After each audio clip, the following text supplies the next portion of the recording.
Yes, what's going on, guys? Welcome to Adam McKola TV. I am Adam. We are back. This is the Weekly United, where we wrap up the week in the world of Manchester United. Yes, it's been a wild ride for the last couple of weeks. No football for us all, no sport whatsoever, and we're all on lockdown at the minute. But here on Adam McKola TV, we're trying to get you all through it, and we're having daily content in your life, sometimes twice daily as well. So make sure you're hitting that subscribe button right about now. But here on Adam McKola TV, on the Weekly United, we are going to get stuck into the week in the world of United, like I said. And first things first, let's talk about ex-United player Marouane Fellaini. Now, Marouane Fellaini has been tested positive for coronavirus. Obviously, he's playing his football in China at the minute. At the moment, he's all right, he's doing well, but he has tested positive for the virus. So best wishes and get well soon to Marouane Fellaini. Let's hope he makes a speedy recovery and he gets rid of the virus, and the world gets rid of the virus very, very soon. Talking about getting rid, Martial and Pogba have both got rid of their hair. Can you imagine that? Everybody's probably going to be doing it because we're on lockdown. We've got no barbers. Look at this. This is getting longer. This is getting longer. I'm probably going to have to go all mad. Just skin the whole thing off. Have a big long beard and a bald head. Be like if you switch my head upside down. So that's probably where I'm going to be at the moment. But Martial, Pogba's famed for all his different colours of hair. Now he's got no hair. He was probably thinking the same. I can't get to my barber can't get to me. My hair's going to be a mess. May as well just shave the whole thing off. Anthony Martial's done the same.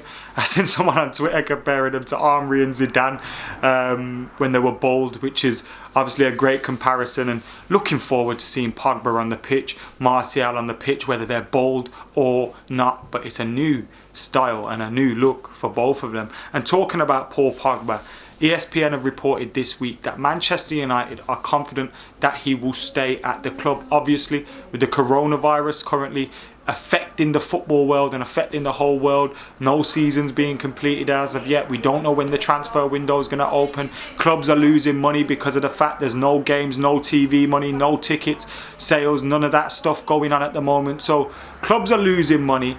They're probably not going to spend as much as they probably would have liked to in the summer. And if they were going to spend big bucks, would you spend it on a player that hasn't been playing for the best part of a season, that hasn't been involved in, like, there's no European Championship to prove yourself and all that stuff. And it's looking like Pogba may stay at Manchester United. Now, I don't want to get too excited about this one because I've had my heart set on the fact, well, I say my heart, I've had my heart wants him to stay, but my head has been set on the fact that he's probably going to leave. It seemed obvious that he was going to leave, kind of like the David De Gea situation. Now, the way the cards are falling for Manchester United, it looks like we may be able to keep a hold of him. Keeping a hold of him would be a huge lift for us going into next season. There has to be the proviso that he signs a new deal, obviously. You don't want to be going into a new campaign with the potential for him to run his contract down, but you'd want to see him sign a new deal, commit his long-term future to the club. And if that happened, with the likes of Bruno Fernandez coming into the team, with the potential for some of the signings that we could make, with the likes of Rashford coming back in, Martial now with his fresh trim, Fred's coming good, you know, we're building some sort of team. And if you can add Pogba to that and keep him in the mix, and it takes one other headache away. Obviously, we probably wouldn't have replaced Pogba like for like because of the fact we brought Bruno in, but I don't think that's necessarily the right thing to be doing. You look at City, you look at Liverpool, you look at all these other teams around Europe, the teams that are fighting at the top table, and they've got countless options. For Manchester United, we were without Paul Pogba, and then we lost all sorts of creativity. Bruno Fernandez comes in, he looks great, and everyone's thinking, oh, we don't need Pogba no more. But what if Bruno gets injured? What if Bruno has bad form? You need a number of these players, and a big club like Manchester United shouldn't be relying on just one player in those kind of areas. And I do think there's a way where you can fit them both in a team. I think they could complement each other very well in a 4-3-3 as well, or in a 4-2-3-1. So it'd be great to keep a hold of Paul Pogba, but only if his head is well and truly at Manchester United and his pen is on that paper signing a new deal at the club. Somebody else that could be signing a new deal at the club, and there's been rumours in the last week that Odion Ighalo is set to stay at Manchester United. Now, the current situation, obviously I hear you guys asking at home, what's going to happen with Odion Ighalo if we can't get You know, the season's extended beyond May the 31st when his current loan ends. What happens to Odion Ighalo then? Will he be going back? Will he complete the season with United? Well, as it stands, May the 31st is when he's set to go back, when his loan expires. Now, as it stands, the league's not going to be finished then either. So he could be going back when the league's not finished. Similar to the situation we've seen with Henrik Larsson. But Manchester United could ask the Premier League for a special dispensation or special permission to extend his loan and keep him registered as a player beyond that loan period. We'd obviously have to speak to Shanghai Shenhua about doing that as well, although it's probably in their interest for us to keep paying some of his wages and keeping him on our cards. Or we could come and agree a permanent deal early doors before the transfer window opens, which is what is being rumoured at this moment in time, a £15 million deal. Now, there's been reports today that Shanghai have lined up a replacement for him. Now, if that's the case, then you're looking at like their move, looking forward to a life without Ighalo. I don't think Ighalo will play for Shanghai again, whether United keep him or not. He will probably go on the move. Him playing for United hasn't done him too badly at all. He hasn't, he's done himself well. He's scoring goals. He's playing well. So other teams will come in for him if United don't want him. And I actually think it'd benefit United to sign him. 30 years old, 31 years old. At Manchester United with a young team around him. He's a different kind of player to the ones that we have. We're not going to get a Harry Kane or a Haaland or anything like that.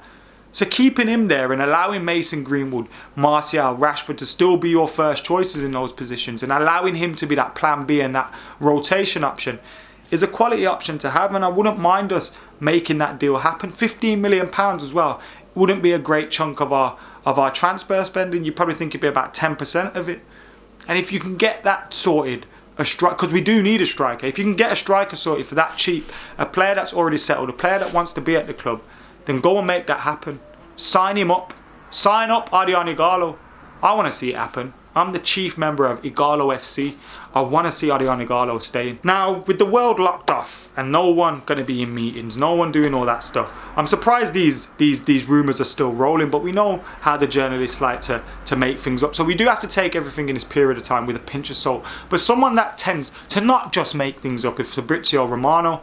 And this week he's been reporting that Sancho, his agents, have been in contract discussions with Manchester United for a while. This deal has been in the offing for a few months. The negotiations have been going on for time, and now we're trying to get a contract agreed with the agent before obviously the thing goes into a full escalation of agreeing terms and all that with Dortmund, which tells me a couple of things.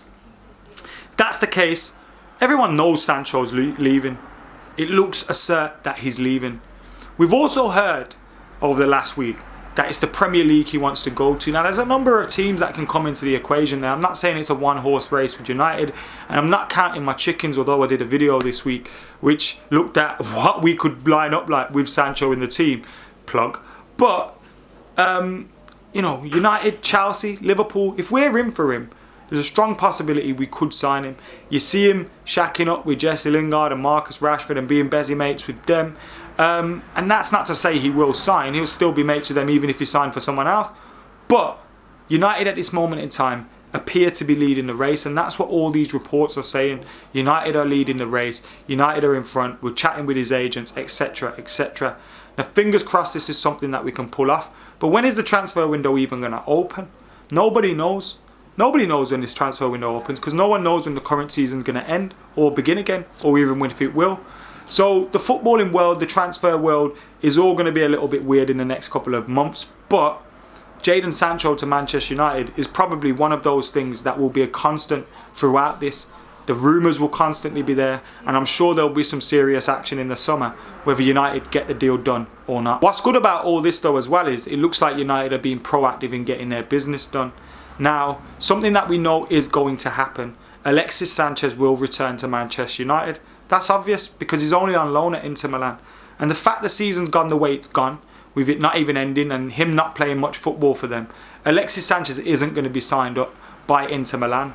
So the likelihood is he will return to Manchester United. Now, can we get a deal for him elsewhere? Can we move him on elsewhere? That's going to have to be the plan for us. He's on a big wage. We don't want to keep that wage bill at United. And I don't think there's any point keeping Alexis Sanchez. Now, Nemanja Matic has proven me wrong. So maybe, some of you might be sitting at home thinking, nah, Adam, don't be so unfair. Sanchez can come back and do something. I don't think so. I think we need to just get him off our wage budget, get him out of the team and get him moved on elsewhere.